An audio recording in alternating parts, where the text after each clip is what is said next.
Bank ಅಧಿಕಾರಿಗಳ ಹಠಮಾರಿತನ, ಅಸ್ಥಿ ಪಂಜರವನ್ನೇ ಬ್ಯಾಂಕ್ಗೆ ಹೊತ್ತು ತಂದ ತಮ್ಮ. ಒಡಿಶಾ ನಿಯಮಗಳ ಹೆಸರಿನಲ್ಲಿ ಅಮಾನವೀಯವಾಗಿ ವರ್ತಿಸ್ತಾ ಇರುವ ವ್ಯವಸ್ಥೆಗೆ ಸಾಕ್ಷಿಯಾದ ಘಟನೆಯೊಂದು ಒಡಿಶಾದಲ್ಲಿ ನಡೆದಿದೆ.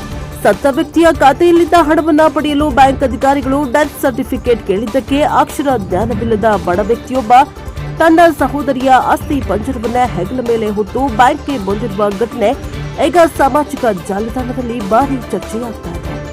ಒಡಿಶಾದ ಜಿತು ಮುಂಡಾ ಎಂಬುವರು ಸಹೋದರಿ 2 ತಿಂಗಳ ಹಿಂದೆ ನಿಧನರಾಗಿದ್ದರು.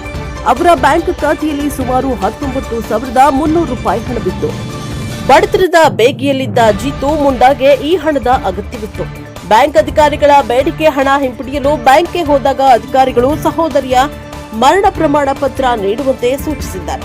ಆದರೆ ಬುಡಕಟ್ಟು ಸಮಾಜಕ್ಕೆ ಸೇರಿದ ಜಿತು ಮುಂಡಾಗೆ ಮರಣ ಪತ್ರ ಪಡೆಯುವುದ ಪ್ರಕ್ರಿಯೆ ಅಥವಾ ಅದರ ಬಗ್ಗೆ ಯಾವುದೇ ತಿಳುವಳಿಕೆ ಇರಲಿಲ್ಲ. ಕಾನೂನು ಹೋರಾಟ ಮಾಡಲು ವಕೀಲರಿಗೆ ನೀಡಲು ಸಹ ಅವರ ಬಳಿ ಹಣವಿರಲಿಲ್ಲ. ಅಂತಿಮವಾಗಿ ನನ್ನ ಸಹೋದರಿ ಸತ್ತಿದ್ದಾಳೆ ಎಂಬುದಕ್ಕೆ ಇದಕ್ಕಿಂತ ದೊಡ್ಡ ಸಾಕ್ಷಿ ಬೇಕೆ ಎಂದು ನಿರ್ಧರಿಸಿದ ಜಿತು ಮುಂಡಾ ಹೂತು ಹಾಕಿದ್ದ ಸಹೋದರಿಯ ಅಸ್ಥಿ ಪಂಜರವನ್ನೇ ಅಗೆದು ತೆಗೆದಿದ್ದಾರೆ.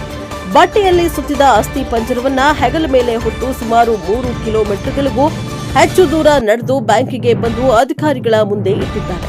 ವಿಶ್ವಗುರು ಎನಿಸಿಕೊಳ್ತಾ ಇರುವ ರಾಷ್ಟ್ರದಲ್ಲಿ ಬಡವನೊಬ್ಬನ ಪರಿಸ್ಥಿತಿ ಮತ್ತು ಒಂದು ಕಾಗದದ ತುಣುಕಿಗೆ ಸಿಗುವ ಬೆಲೆ ಮನುಷ್ಯನ ನೋವಿಗೆ ಸಿಗ್ತಾ ಇಲ್ಲ ಎಂಬುದು ಅತ್ಯಂತ ವಿಷಾದನೀಯ. ಬ್ಯಾಂಕ್ ಅಧಿಕಾರಿಗಳು ಇಂತಹ ಸೂಕ್ಷ್ಮ ಸಂದರ್ಭಗಳಲ್ಲಿ ಮಾನವೀಯತೆ ಪ್ರದರ್ಶಿಸಬೇಕಿತ್ತು ಎಂಬ ಅಭಿಪ್ರಾಯ ಸಾರ್ವಜನಿಕ ವಲಯದಲ್ಲಿ ಕೇಳಿಬರ್ತಾ ಇದೆ. ಈ ವಿಡಿಯೋ ಸದ್ಯ ಇಡೀ ದೇಶದ ಗಮನ ಸೆಳೆದಿದ್ದು ಆಡಳಿತ ವ್ಯವಸ್ಥೆಯ ವೈಫಲ್ಯಕ್ಕೆ ಕನ್ನಡಿ ಹಿಡಿದಿದೆ. Bureau report, MD Gouse, NKS TV4.